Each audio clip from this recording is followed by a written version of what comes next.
Yes. You know, I think it also touches on what we also saw, because at the opening of the new legal year and the robing of the sands, it wasn't just the chief judge who spoke. You also had the Attorney General of the Federation and the President of the Nigerian Bar Association speaking as well. What are the roles that you see for these two sets of individuals, the Attorney General and the President of the Bar? Let me start with the president of the bar. I expect the president of the bar to be more proactive. Over the years, we have had weak presidents of the Nigerian Bar Association. We have had presidents who have cowed, if that is the word, to the dictates of the executive. They aim at getting fat briefs from the executive arms and from the legislative arms of government across the strata. Federal, state, and local government down the line. And because of that, they are compromised in a lot of ways. Issues that they should address directly, they speak tongue-in-cheek in addressing such issues. That is for the president of the NBA. But isn't that the fault of the lawyers? Because a lot of people will say you knew the individuals before you elected them. Again, it also touches on the process of election of the NBA. The process of election of the NBA president is completely flawed. It needs to be changed. For example, you vote by way of delegates. You come from each branch as a delegate, and you are accredited to vote. That means that if you do not have strong relationships at your branch, for example, with the executive of your branch, you cannot be a delegate. You cannot vote. But we are in a situation where the election is made a universal, what I would call a general franchise, a general franchisement, not just universal, but general. In other words, every lawyer that is called to the bar has paid his annual practicing fees should be allowed to vote either electronically or in specified venues. That would tell directly on the choice of individuals. So lawyers who now want to become presidents or officers of the NBA would come directly to the lawyers and not syndicate its movement through the delegates. That is a big problem. So you see that the process that throws up the president of the NBA and his executive is very flawed. It needs to be changed. So you do not see, sometimes you don't see the best candidates emerge as president of NBA. I'm very certain about that. Probably the one or two occasions you will see one good candidate emerge. And most times, there's always government interference. Most times you find out that it's always the government's preferred candidate that always wins the president. Yes, presidential election of the NBA. These are clear issues that as lawyers who follow the politics of NBA know clearly.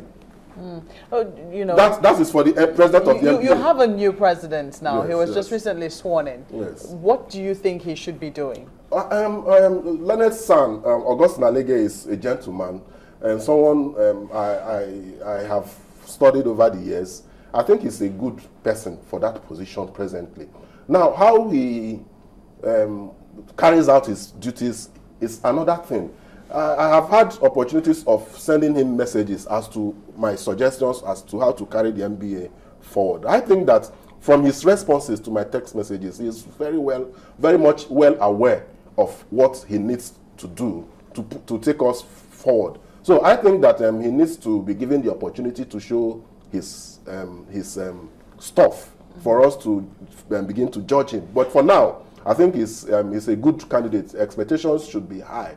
That he should surpass his predecessors. Now, to the second arm of your question, there's my expectations with regards to the Attorney General. The Attorney General, we have always stated that there is need to separate the office, the political office of the Attorney General from the political office of the Minister of Justice, from the structurally civil servant position of the Attorney General. Therein, you find that the Attorney General may not need to dance to the tunes of the government. But the Minister of Justice is a political appointment. When we have a situation where these two offices are separated, we can begin to move forward. But for now, there is no way the Attorney General of the Federation cannot be politically motivated in his actions. And once there is political coloration to any action, there's always going to be subjective implications.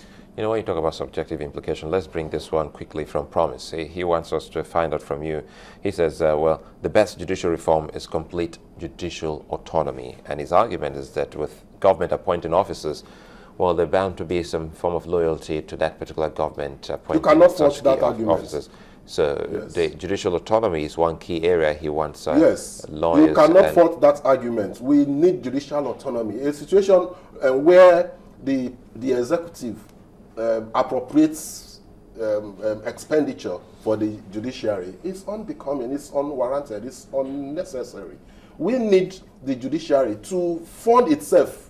The Constitution, Section 81 and Section 84, Section 81, Section 84 and Section 162 have all provided situations where there is a direct charge on both the federation account and the consolidated revenue account of the federation for the judiciary. But you find that this is observed more in disobedience than in obedience.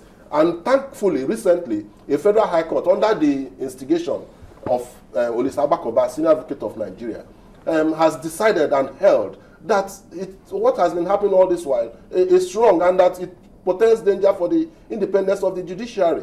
That the funding of the judiciary should be a first-line charge on those funds. In other words, it should not get to the budget office for whatever reason. The judiciary should not go cap in hands to the executive or to the budget office asking for a certain amount of money. There should be a settled amount of money that the judiciary needs at the beginning of every year, and that should be released from the first-line charge to the judiciary without any form of appropriation, without any form of going to the National Assembly to justify why such funds are needed.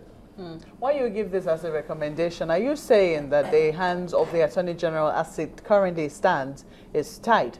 Obviously, you can't fault that principle that the Attorney General, being a political appointee, is surely going always to pander to the whims and caprices of the government that appointed him Assuming or these her. offices were separated, what would Yes. you be expecting to see of the Attorney General of the Federation? I would be expecting the Attorney General of the Federation to, for example, institute actions that ordinarily local standard would have been used as a stumbling block. Actions that border on constitutional breaches, actions that border on public misfeasance or malfeasance, as the case may be. Any action that borders on misappropriation or wrongful action on the part of anybody whatsoever, whether it is a member of the executive or legislature, the Attorney General should be able to take up such actions without reference to the minister or to the government. He should be a protector, a defender of the Nigerian legal foundation, if you like, the legal structure of Nigeria. The Attorney General should be the chief defender of such foundation without getting to be influenced by the political whims and caprices that are operative in the period. All right, that's where we'll have to leave it. Thank you very much indeed for coming on. Ikechukwu KG is a legal practitioner. We'll return and take a look at a comment or two from you, so please join us again.